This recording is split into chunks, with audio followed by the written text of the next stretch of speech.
ಪಾಕಿಸ್ತಾನ್ ಜಿಂದಾಬಾದ್ ಅಂತ ಕರೆದಿಲ್ಲ. ಯಾರು ಕರೆದಿದ್ರೆ ಒಳಿಕಾಗ್ತಾರೆ ಪೊಲೀಸರು, ಕಾನೂನು ರೀತಿ ತೆಗೆದುಕೊಳ್ತಾರೆ. अधिकार चलाने के लिए, अधिकार में बैठने के लिए कुछ भी करता है. अपना देश के, अपना घर का लोगों को भी ये बेच सकता है. कांग्रेस का डीएनए भारत विरोधी हो गया. Slogans that were being shouted there, but I never heard a slogan called Pakistan Zindabad there. Such person will be punished seriously. ठीक है, पूरी कांग्रेस पाकिस्तान चाइना प्रायोजित है. पूरी कांग्रेस पाकिस्तान चाइना प्रायोजित है. इंक्वायरी चल रही है. अगर ऐसा कुछ है तो वो देश का द्रोही है. It is a anti-national slogan. Nobody will tolerate. No government will tolerate. We will not tolerate. Congress ये मुस्लिम लीग का दूसरा नाम ही है. मैं नहीं समझता कि कोई इस देश का मुसलमान कभी भी जिंदगी में पाकिस्तान जिंदाबाद का नारा लगाए. जो भी लगाता है उसकी इंक्वायरी होना चाहिए, सख्त सजा होना चाहिए. Now they are directly supporting the Pakistan. So I strongly condemn this.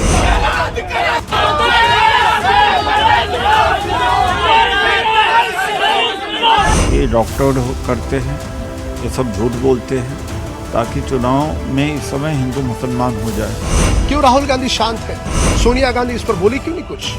ये बिल्कुल मुसलमानों को फंसाने की कोशिश होती है, मुसलमानों को बदनाम करने की कोशिश होती है कि वो पाकिस्तान जिंदाबाद कहता है.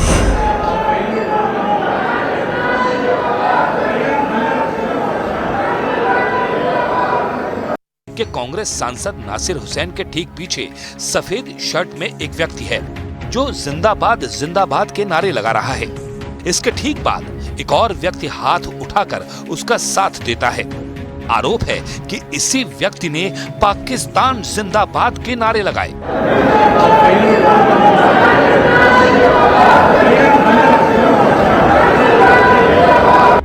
नारे लगाने वाले नासिर हुसैन के समर्थक बताए जा रहे हैं.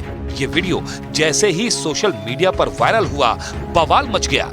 बीजेपी आईटी सेल के प्रमुख अमित मालवीय ने ट्वीट कर लिखा है कि राज्यसभा चुनाव जीतने पर कांग्रेस अध्यक्ष मल्लिकार्जुन खड़गे के राजनीतिक सचिव नासिर हुसैन की जीत पर पाकिस्तान जिंदाबाद के नारे लगे. कांग्रेस का पाकिस्तान के प्रति जुनून खतरनाक है. ये भारत को विभाजन की तरफ ले जा रहा है. ये डॉक्टर करते हैं, ये सब झूठ बोलते हैं ताकि चुनाव में इस समय हिंदू मुसलमान हो जाए. नासिर के मीटिंग में तो ऐसा हो ही नहीं सकता, इम्पॉसिबल है. ये अमित मालवीय इनके बैठे हुए हैं, इस तरह की तमाम शरारतें किया है. विवाद बढ़ा तो सबसे पहले नासिर हुसैन ने सफाई दी और इसे डॉक्टर्ड वीडियो बताकर आरोपों को बेबुनियाद बताया. When I was in the midst of the people, there are lots of slogans that were being shouted there, but I never heard a slogan called Pakistan Zindabad there. But whatever it is, we already asked the police and let the police investigate it. Now they are directly supporting the Pakistan. So I strongly condemn this, and I asked Mr. Rahul Gandhi what is his take on this. I asked Mr. Kharge what is his take on this. BJP के आरोपों पर कर्नाटक के मुख्यमंत्री सिद्धारमैया ने आवाज के sample को forensic जांच के लिए भेजने के निर्देश दिए हैं. सिद्धारमैया ने कहा कि अगर ये सच साबित होता है और किसी ने अगर पाकिस्तान जिंदाबाद का नारा लगाया है तो उसे कड़ी सजा मिलेगी. CVL sent the voice report to the FSL. If report comes and it is true that somebody has made a slogan that Pakistan Zindabad, such person will be punished seriously. ये कहना गलत नहीं होगा कि कांग्रेस के डीएनए में आज पाकिस्तान है. इससे पहले भी हमने देखा है कि जिस स्थल पे ये नारे लग रहे हों, भारत तेरे टुकड़े होंगे इंशाअल्लाह इंशाअल्लाह, वहां पे राहुल गांधी उपस्थित रहते हैं. क्या आज कांग्रेस पार्टी के अध्यक्ष मल्लिकार्जुन खड़गे जी को देश से माफी नहीं मांगनी चाहिए। कांग्रेस ने इस विवाद पर सफाई दी, जांच की बात कही, लेकिन विधानसभा के अंदर इस तरह की नारेबाजी के दावे से पूरी सियासत उबल गई है। बीजेपी ने पहले भी कांग्रेस को पाकिस्तान परस्त कहा था। अब इस मुद्दे पर बीजेपी पूरी तरह से हमलावर है। बीजेपी नेताओं ने कांग्रेस के नेतृत्व वाली राज्य सरकार को बर्खास्त करने की मांग की और कहा कि राज्यव्यापी अभियान शुरू किया गया है। आज भी बीजेपी विधायकों ने कर्नाटक विधानसभा के बाहर प्रदर्शन किया।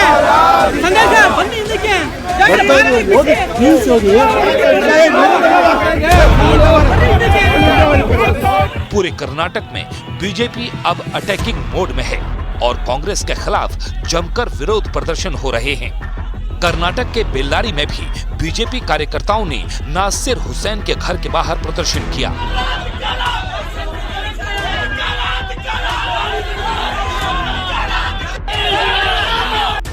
कर्नाटक सरकार के मंत्री प्रियांक खड़गे ने बीजेपी के विरोध को स्टंट बताया और दावा किया कि पार्टी ने अपनी तरफ से वीडियो का फॉरेंसिक चेक कराया है, जिसमें किसी तरह के देशद्रोही नारे नहीं लगे। कांग्रेस पार्टी ने कहा कि बीजेपी हताश है और इस तरह के हथकंडों से विवाद बढ़ाना चाहती है।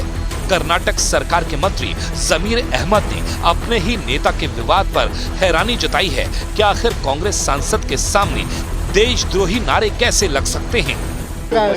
कल ने नासिर हुसैन ने क्लैरिफिकेशन दिया है, ऐसा कोई स्लोगन पाकिस्तान की जय करके कोई स्लोगन पुकारा नहीं करके। अगर ऐसा है तो अभी नासिर हुसैन ने क्लैरिफिकेशन दिया है कि ऐसा मैं खुद था उधर कोई ऐसा स्लोगन नहीं पुकारा गया है। ऐसा कुछ है कोई भी हो, अभी एफएसएल को भेजा है, इंक्वायरी चल रही है। अगर ऐसा कुछ है तो वो देश का द्रोही है, वो देशद्रोही है। उसको इस्तीफा मांग रहे हैं सर बीजेपी वाले। अभी बीजेपी वालों को क्या है, कोई इश्यू है ही नहीं। अभी कल हार के मालूम ना। Clear in the audio that they say Nasir Hussain Zindabad, Syed Saab Zindabad. This is nothing but a desperate measure for the BJP to get back into the game. The party has done an audio forensic check and it is found there is nothing like that. इस मामले में Karnataka BJP ने police में शिकायत दर्ज कराई है।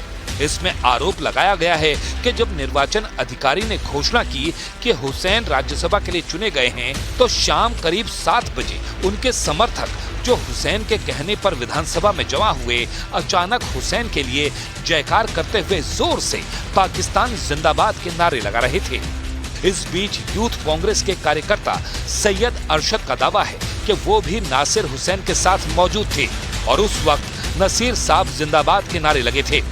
पाकिस्तान को लेकर किसी भी तरह की नारेबाजी नहीं की गई। इस मुद्दे पर महाराष्ट्र में भी सियासी भूचाल आ चुका है। एनसीपी शरद पवार गुट के नेता जितेंद्र आव्हाड का कहना है कि बीजेपी कार्यकर्ता ऐसी शरारत करते हैं, वो कांग्रेस की रैली में अपने कार्यकर्ता भेजकर माहौल खराब करना चाहते हैं। नारे जो है ना, वो सिर्फ बीजेपी को सुनाई देते हैं और किसी को सुनाई ही नहीं देते। और ये सिर्फ कर्नाटका में नहीं होता है। जब जब मुसलमानों की रैली निकलती है तो वहां पे देशद्रोही लोग जाते हैं, ऐसा वो भारत में फैलाना चाहते हैं। पर आप उनको राष्ट्रद्रोही स्टैंप मारना चाहते हैं, स्टैंप। और जब आपको हाथ में कुछ नहीं लगता है तो पाकिस्तान है ही, फिर मार दो पाकिस्तान का छिक्का। ये ऐसे ही लोग रैली में कुछ लोग भेज देते हैं, 10-20 लोग, और उनको बोलते हैं लगाओ। जैसे आपको मालूम है भारत में जितने भी मोर्चे निकले उसमें बुर्खा डाल के कितनी लड़कियां पकड़ी गई और आखिर में पता चला कि वो किसी तो भी पार्टी के मेंबर थे। क्या हो क्या गया इन्हें? क्यों राहुल गांधी शांत है? सोनिया गांधी इस पर बोली क्यों नहीं कुछ? हमारा सवाल राहुल गांधी से है, एक ओर आप भारत जोड़ो के नाम पर नौटंकी करते हो और दूसरी ओर तुम्हारा सांसद जीतता है और यही कांग्रेसी पाकिस्तान जिंदाबाद के नारे देते हैं। कर्नाटक की सियासत में पाकिस्तान का मुद्दा पहले भी उछला है। पिछले साल विधानसभा चुनाव के बाद कांग्रेस की जीत पर कुछ ऐसे वीडियो वायरल हुए थे जिसमें दावा किया गया था कि कांग्रेस की जीत पर पाकिस्तान समर्थित नारे लगे थे। कर्नाटक के बेलगावी में काउंटिंग सेंटर के बाहर का वीडियो वायरल हुआ था जिसमें दावा किया गया था कि देशद्रोही नारे लगे थे। कर्नाटक में बीजेपी आरोप लगा रही है कि मुख्यमंत्री सिद्धारमैया और उप मुख्यमंत्री डी.के. शिवकुमार के तुष्टीकरण की राजनीति की वजह से देश विरोधी और टुकड़े टुकड़े गैंग को बढ़ावा मिलता जा रहा है, जिसकी वजह से ऐसे नारे लग रहे हैं।